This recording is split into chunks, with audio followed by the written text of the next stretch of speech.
Moving on with our postural screening, the next part we look at is this position of the person's scapula and their shoulders. So we're looking for a couple of things, and I'll give you a couple of points which you can use as a reference if you like to check the person's height of their shoulders. The first thing I'm going to talk about or let you know is that the outside edge of the clavicle here, or the top of the spine of the scapula here, the acromion, should be about level with the first thoracic vertebrae.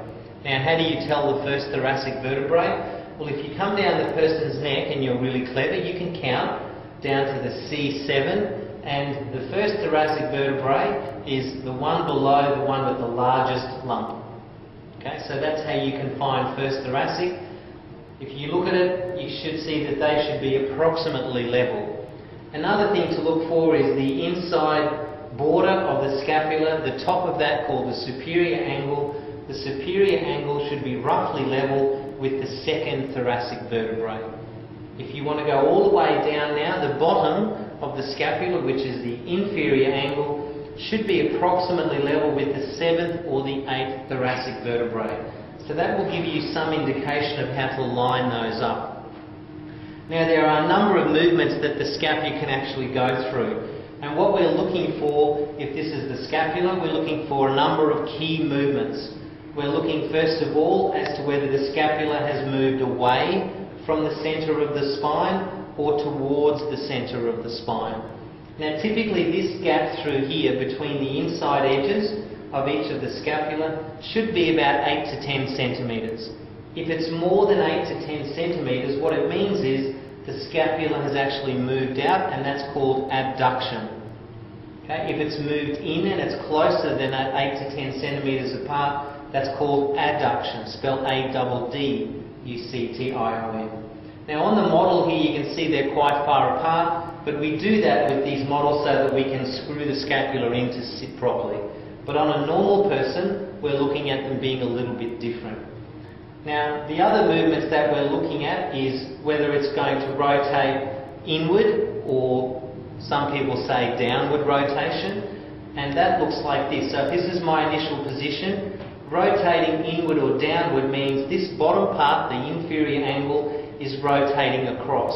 And what you'll notice when you look at that is now the inside edge of the scapula now actually looks like it's almost vertical.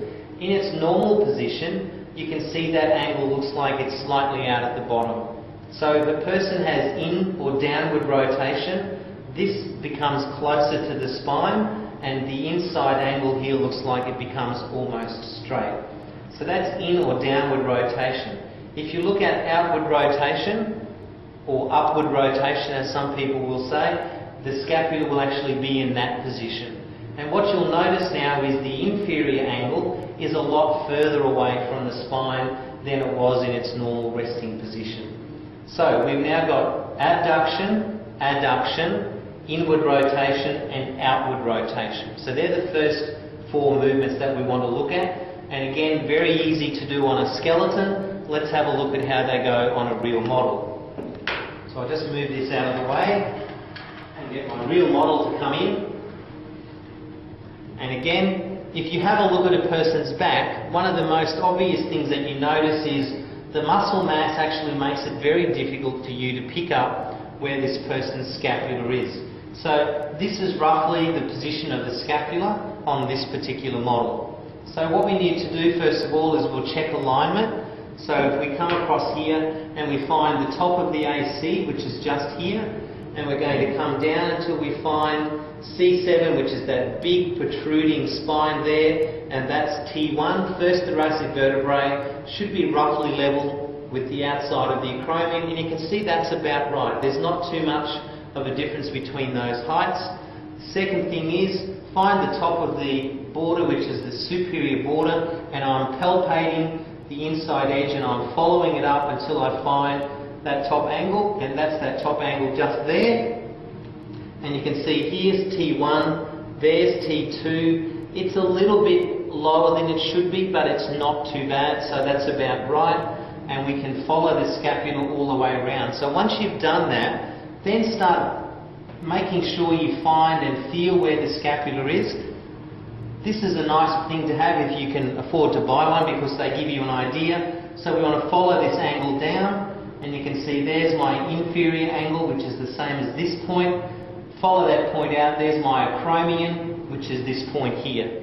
So you can see with this particular model, the distance between the inside edge and the outside edge is more than 8 to 10 centimetres, and if we use our little ruler here, you can see it's about 15 centimetres. So these scapula are actually abducted, they're too far apart, when in actual fact they should be about that position.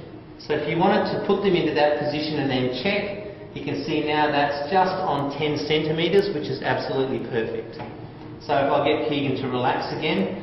So the first thing we notice is the scapula are abducted because that distance is too far.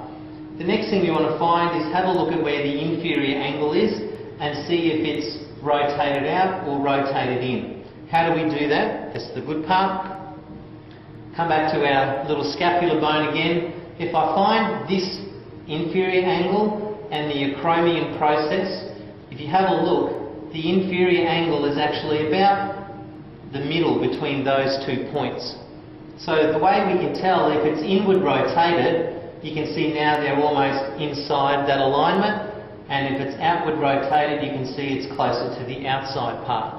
In a basically neutral position, the inferior angle should be somewhere between those 2 points. So go back to our real model.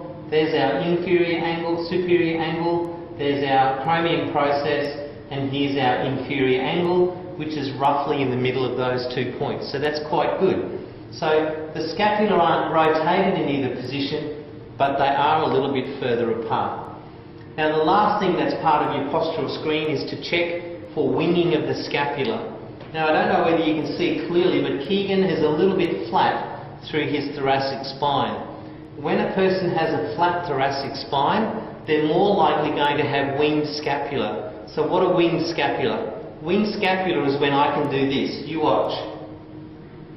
Okay, so that's a winged scapula because I can get my hand between his scapula and his rib cage. If the rib cage sits in a more curved position, the scapula also sits in a proper curved position. So if we just turn sideways for a moment, there's one other important part of the scapula that you need to know. The scapula doesn't actually sit in a flat plane, in the plane that we call the frontal plane. It actually sits at about 30 degrees to the frontal plane, and that's what we call scapular plane. So in the scapular plane, the arm, when lifted, should be about 30 degrees forwards. If the arm is parallel to the frontal plane, we're not sitting in normal scapular plane. So with a winged scapula, the scapula are actually more than 30 degrees. And if you come back to the back position, you can see it would normally sit flat, but in a winged scapula it's not, and that's why I can stick my hand in between the scapula and the rib cage.